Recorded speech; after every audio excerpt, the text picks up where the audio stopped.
Olá, meus irmãos, minhas irmãs, que a paz de Deus que excede todo o entendimento guarde os vossos corações em Cristo Jesus. A fé que permanece firme em meio às tempestades.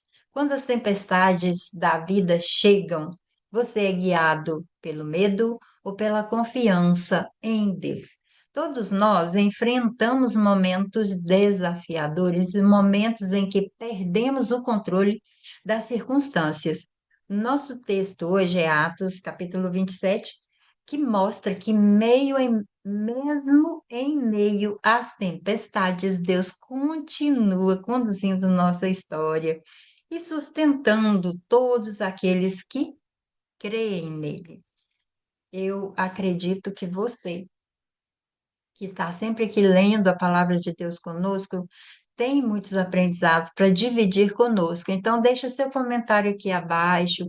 Se desejar, deixa seu pedido de oração. Nós temos o grupo Lugar Secreto Intercessores. Aqui abaixo de cada vídeo tem os links dos nossos grupos, onde você pode participar também, se você é um intercessor, porque no nosso grupo de intercessores nós só oramos pelos pedidos de oração que chegam. Fique à vontade para participar conosco. Vamos à leitura de hoje? Quando ficou decidido que navegaríamos para a Itália, Paulo e alguns outros presos foram entregues a um centurião chamado Júlio, que pertencia ao regimento imperial. Embarcamos num navio de Andramítio, que estava de partida para alguns lugares da província da Ásia, e saímos ao mar, estando conosco Aristarco, um macedônio de Tessalônica. No dia seguinte, ancoramos em Sidom, e Júlio, num gesto de bondade para com Paulo, permitiu-lhe que fosse ao encontro dos seus amigos para que esses suprissem as suas necessidades. Quando partimos de lá, passamos ao norte de Chipre, porque os ventos nos eram contrários. Tendo atravessado o mar aberto ao longo da Cilícia e da Panfilha, ancoramos em Mirra, na Lícia. Ali, o centurião encontrou um navio alexandrino que estava de partida para a Itália e nele nos fez embarcar. Navegamos vagarosamente por muitos dias e tivemos dificuldade para chegar a Quinido. Não sendo possível prosseguir em nossa rota, devido aos ventos contrários, navegamos ao sul de Creta, defronte de Salmona. Costeamos a ilha com dificuldade e chegamos a um lugar chamado Bons Portos, perto da cidade de Lazéia. Tínhamos perdido muito tempo e agora a navegação se tornara perigosa, pois já havia passado o jejum. Por isso, Paulo os advertiu: Senhores, vejo que a nossa viagem será desastrosa e acarretará grande prejuízo para o navio, para a carga e também para a nossa vida. Mas o centurião, em vez de ouvir o que Paulo falava, seguiu o conselho do piloto e do dono do navio. Visto que o porto não era próprio para passar o inverno, a maioria decidiu que deveríamos continuar navegando com a esperança de alcançar Fenice e ali passar o inverno. Este era um porto de Creta que dava para o sudeste e noroeste. Começando a soprar suavemente o vento sul, eles pensaram que haviam obtido o que desejavam. Por isso, levantaram âncoras e foram navegando ao longo da costa de Creta. Pouco tempo depois, desencadeou-se da ilha um vento muito forte chamado Nordeste. O navio foi arrastado pela tempestade sem poder resistir ao vento. Assim, cessamos as manobras e ficamos à deriva.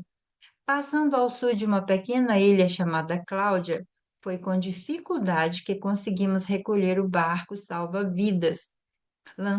Levantando-o, lançaram mão de todos os meios para reforçar o navio com cordas, e temendo que ele encalhasse nos bancos de areia de Sirte, baixaram as velas e deixaram o navio à deriva. No dia seguinte, sendo violentamente castigados pela tempestade, começaram a lançar fora a carga. No terceiro dia, lançaram fora com as próprias mãos a armação do navio. não aparecendo nem sol, nem estrelas por muitos dias e continuando a bater-se sobre nós grande tempestade, finalmente perdemos toda a esperança de salvamento, visto que os homens tinham passado muito tempo sem comer. Paulo levantou-se diante deles e disse: Os senhores deveriam ter aceitado meu conselho de não partir de Creta, pois assim teriam evitado este dano e prejuízo. Mas agora recomendo que tenham coragem, pois nenhum de vocês perderá a vida. Apenas o navio será destruído. Pois ontem à noite apareceu-me um anjo de Deus, a quem pertenço e a quem adoro, dizendo-me: Paulo, não tenha medo. É preciso que você compareça perante César. Deus, por sua graça, deu-lhe vida, a vida de todos os que estão navegando com você. Assim, tenham ânimo, senhores. Creio em Deus que acontecerá conforme me foi dito. Devemos ser arrastados para alguma ilha. Na 14ª noite, ainda estávamos sendo levados de um lado para o outro no mar Adriático, quando por volta da meia-noite os marinheiros imaginaram que estávamos próximos da terra. Lançando a sonda, verificaram que a profundidade era de 37 metros. Pouco tempo depois, lançaram novamente a sonda e encontraram 27 metros. Temendo que fôssemos jogados contra as paredes, lançaram 4 âncoras da polpa e faziam preces para que amanhecesse o dia. Tentando escapar do navio, os marinheiros baixaram o barco salva-vidas ao mar, a pretexto de lançar âncoras da proa.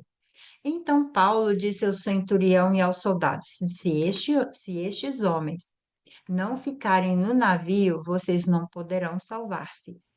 Com isso, os soldados cortaram as cordas que prendiam o barco salva-vidas e o deixaram cair. Pouco antes do amanhecer, Paulo insistia que todos se alimentassem, dizendo: Hoje faz 14 dias que vocês têm estado em vigília constante, sem nada comer. Agora, eu os aconselho a comer algo, pois só assim poderão sobreviver. Nenhum de vocês perderá um fio de cabelo sequer. Tendo dito isso, tomou o pão e deu graças a Deus diante de todos. Então partiu e começou a comer.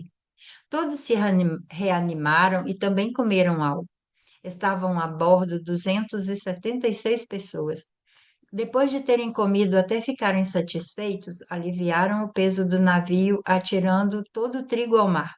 Quando amanheceu, não reconheceram a terra, mas viram uma enseada como uma praia, para onde decidiram conduzir o navio se fosse possível. Cortando as âncoras, deixaram-nas no mar, desatando ao mesmo tempo as cordas que prendiam os lemes. Então, alçando a vela da proa ao vento, dirigiam-se para a praia. Mas o navio encalhou num banco de areia, onde tocou fundo.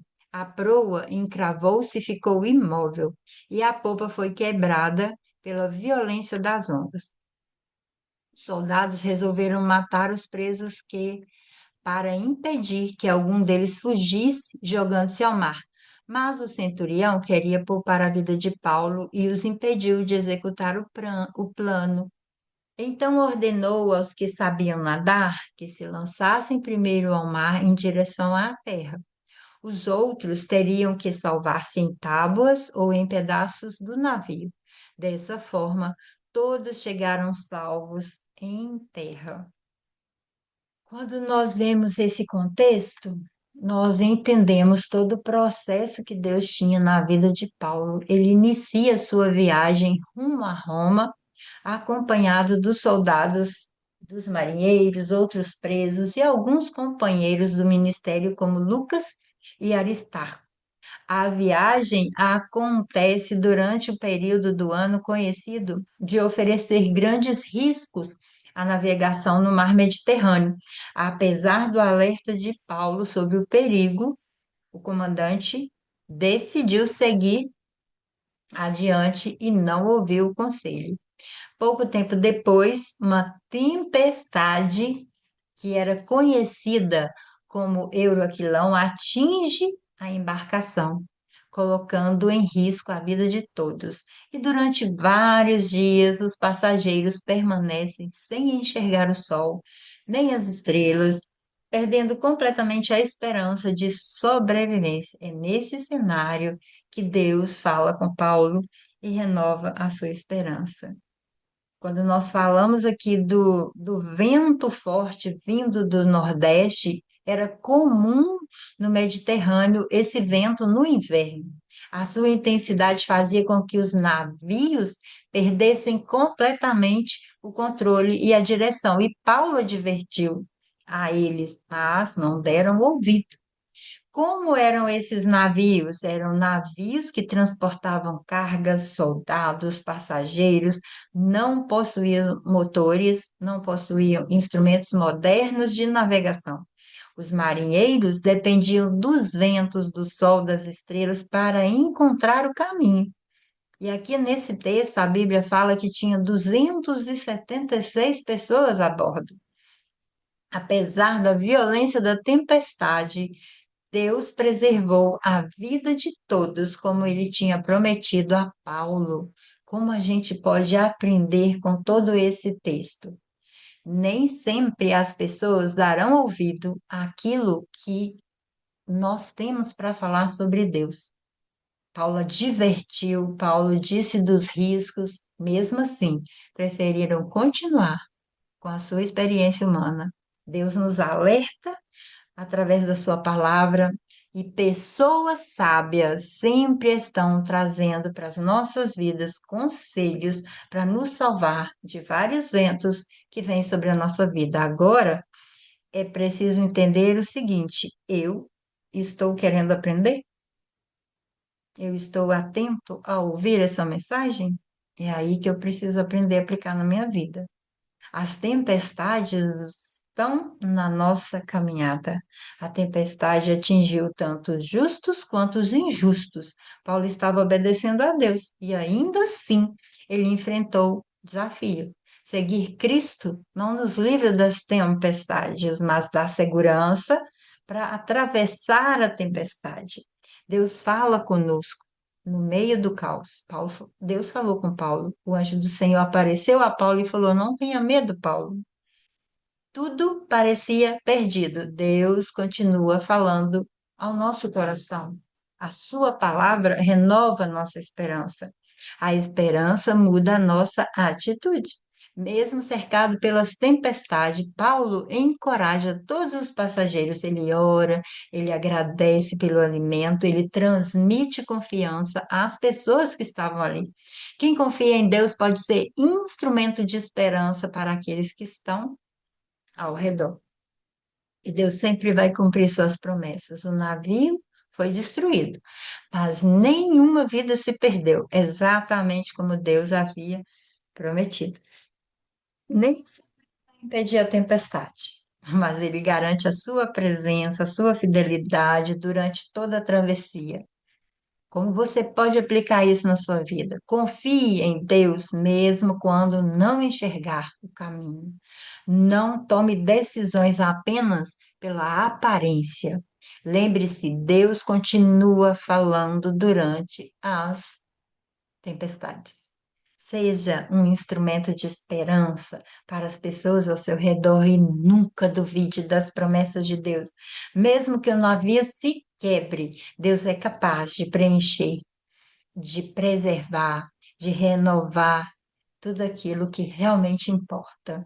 Atos 27 nos ensina que a presença de Deus vale muito, mas vale muito mais do que a ausência de tempestades. Paulo permaneceu em paz porque ele sabia em quem havia colocado a sua confiança. As ondas eram fortes, o vento era contrário, o navio se perdeu, mas Deus permaneceu fiel. O mesmo Deus que conduziu Paulo continua conduzindo a nossa vida hoje. Qual tempestade você está enfrentando exatamente agora? Lembre-se, a tempestade pode abalar o barco, mas não pode impedir o propósito de Deus na sua vida, na vida daqueles que confiam nele. Em Atos 27 e 25 está assim, ó. Senhores, tenham coragem, pois eu confio que Deus vai fazer com que tudo isso aconteça do jeito que Ele diz. E que essa verdade possa fortalecer o meu coração, renovar minha esperança, mesmo nos dias difíceis, e que Ele possa fazer o mesmo com você, fortalecer seu coração, renovar sua esperança nos dias desafiadores. Até nosso próximo momento de leitura da Palavra de Deus.